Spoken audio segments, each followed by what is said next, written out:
श्री गुरु के चरणों में कोटि कोटि प्रणाम प्रणाम के स्वीकार करी। सावन का महीना चल रहा था। कैलाश पर महादेव पार्वती अपने में बात कर रहे थे। लोग महादेव जी कह रहे हैं, हे पार्वती, अपने भक्तों का परीक्षा लेना हम चाहते हैं, धरती पर जाना चाहते हैं, जा रहे हैं। माँ पार्वती बोलती है, ठीक है स्वामी जाइए, कोई बात नहीं, अच्छा का काम है, जाइए। उसके बाद भोलेनाथ फटे कपड़ा पहनकर भिखारी का रूप धरकर और माथे पर एक टोकरी बेलपत्र रखकर निकलते वक्त जब एक फूल बेलपत्र वाले पुजारी के दुकान पर गए तो बोले, मेरा बेलपत्र ले लो, कोई मेरा बेलपत्र ले लो। फटे हाल देखकर बोल रहे हैं, अपना हुलिया तो देखो कैसे हैं, और बेलपत्र दे रहे हैं।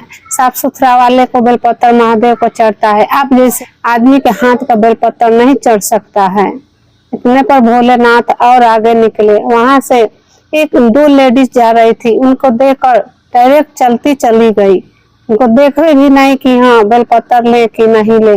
उसके बाद वो भी बोल रहे थे कि बेलपत्र ले लो भाई, बेलपत्र ले लो, लेकिन कोई उनका सवाल नहीं सुने। इसलिए नहीं सुने कि उनका फटे हुए कपड़ा था और भिखारी के रूप में थे, वो तो महादेव थे, अपना भक्त का परीक्षा लेने जा रहे थे श्री गुरु महादेव।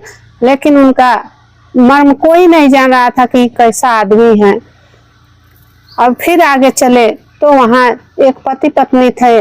वहाँ बोले, भाई मेरे बेलपत्र ले लो, भाई मेरे बेलपत्र ले लो। वो भी बोल रहा है कि अपना हुलिया तो देखो आप कैसे हैं, आपका हाथ का बेलपत्र नहीं चढ़ता महादेव को। फिर वहां से बोले, ठीक है महादेव आपका कल्याण करे। वहां से फिर निकल गए। जाके बोले कि अब जा रहे हैं श्री गुरु के मंदिर के गेटे पर बैठेंगे। वहां जाकर बैठ गए। बैठने के बाद क्या कर रहे हैं, वहां भी बैठे तो पुजारी कर रहे हैं, बड़े बेलपत्र बेचने वाले भाई हैं, जाइए जाइए, यहाँ से नहीं कोई खरीदेगा। अपना हुलिया तो देखो आप कैसे हैं, गंदे कपड़े पहने, फटे चिटे पहने हैं, बेलपत्र चढ़ाया हुआ बेलपत्र बिटोर कर लेकर बैठ गए। वो बेलपत्र महादेव को नहीं चढ़ेगा। तभी भोलेनाथ बोल रहे हैं, ठीक है महादेव आपका कल्याण करे, जा रहे हैं। तब वहां से एक असल भक्त भक्तिन थे, मोहन और शोभा, जो देखे मंदिर के पास कि उनका बेलपत्र कोई नहीं खरीद रहा है, तो जाकर बोले कि भाई मेरे को बेलपत्र दे दो, हम लेंगे आपका बेलपत्र। तब बोले कि मेरे हाथ से बेलपत्र आप लेंगे? तब बोले कि हाँ लेंगे, क्या हुआ है, बेलपत्र तो अच्छा दिख रहा है, हम लेंगे बेलपत्र। दिन भर कमाए तो 20 रुपया मिला है और 10 रुपया कमाए, बर्फी लिए हैं महादेव को चढ़ाने के लिए। मेरे पास कुछ खर्चा हो गया, 7 रुपया बचा है, उतना ही का बेलपत्र दे दीजिए। तब बोले महादेव की ठीक है ले लीजिए। तब बोले कि आज का काम चल जाएगा। तब महादेव जी अंदर से खुश होकर भक्त का महिमा जानकर बोल रहे हैं कि पूरे बेलपत्र आप ले लीजिए और कल मेरे को और पैसा दे दीजिएगा। तो बोले ठीक है भाई, हम कल दे देंगे, और 7 रुपया बचा है, मेरे को सब बेलपत्र दे दीजिए। बेलपत्र लेकर अब जब अंदर गए शोभा के पास, अपने पत्नी के पास, तो वो बोले कि बेलपत्र ले लो। इतना सारा बेलपत्र कहाँ से आए नाथ? तो बोले कि एक भिखारी ने बेलपत्र लाए थे, उन्हीं से 7 रुपया में लिए हैं और कल पैसा देंगे। बोले ठीक है। वो गर्भवती थी, इसी से वो मंदिर ना जा सकते थे पूजा करने, तो घरे पर महादेव का पूजा करते थे। भक्त तो ऐसा होना चाहिए कि कहीं भी भगवान का ध्यान दे, भाव से अपना पूजा करे। बेलपत्र और फूल से कोई मतलब नहीं है और सामग्री से कोई मतलब नहीं है।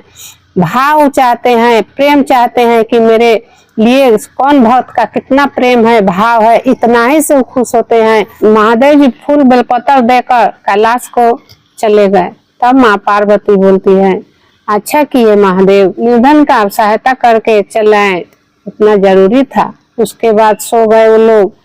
मोहन और शोभा सो गई। सोने के बाद सवेरे उठती है तो क्या देखती है, बेलपत्र की टोकरी देख रही है, तो वह सोने का बेलपत्र हो गया था।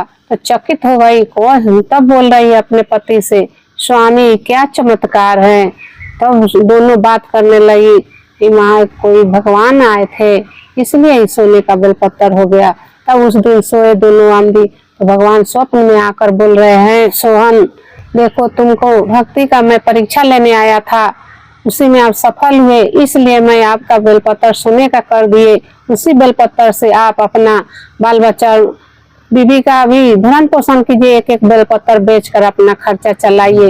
इससे कहा जाता है कि भगवान भावना का भूखा होता है और गरीब का सहायता करने वालों को भगवान चमत्कार करते हैं। जो भी होता है वो ग्रहण करते हैं और अन्न पुत्र धन देते हैं। कथा सुनने वालों को भी मन भाव से जो पूजा करता है उनको भी भगवान महादेव, श्री गुरु महादेव उनको दया करते हैं, दया बरसाते हैं। इतना कहकर कथा को समाप्त किया जाता है। महादेव के चरणों में कोटि कोटि प्रणाम।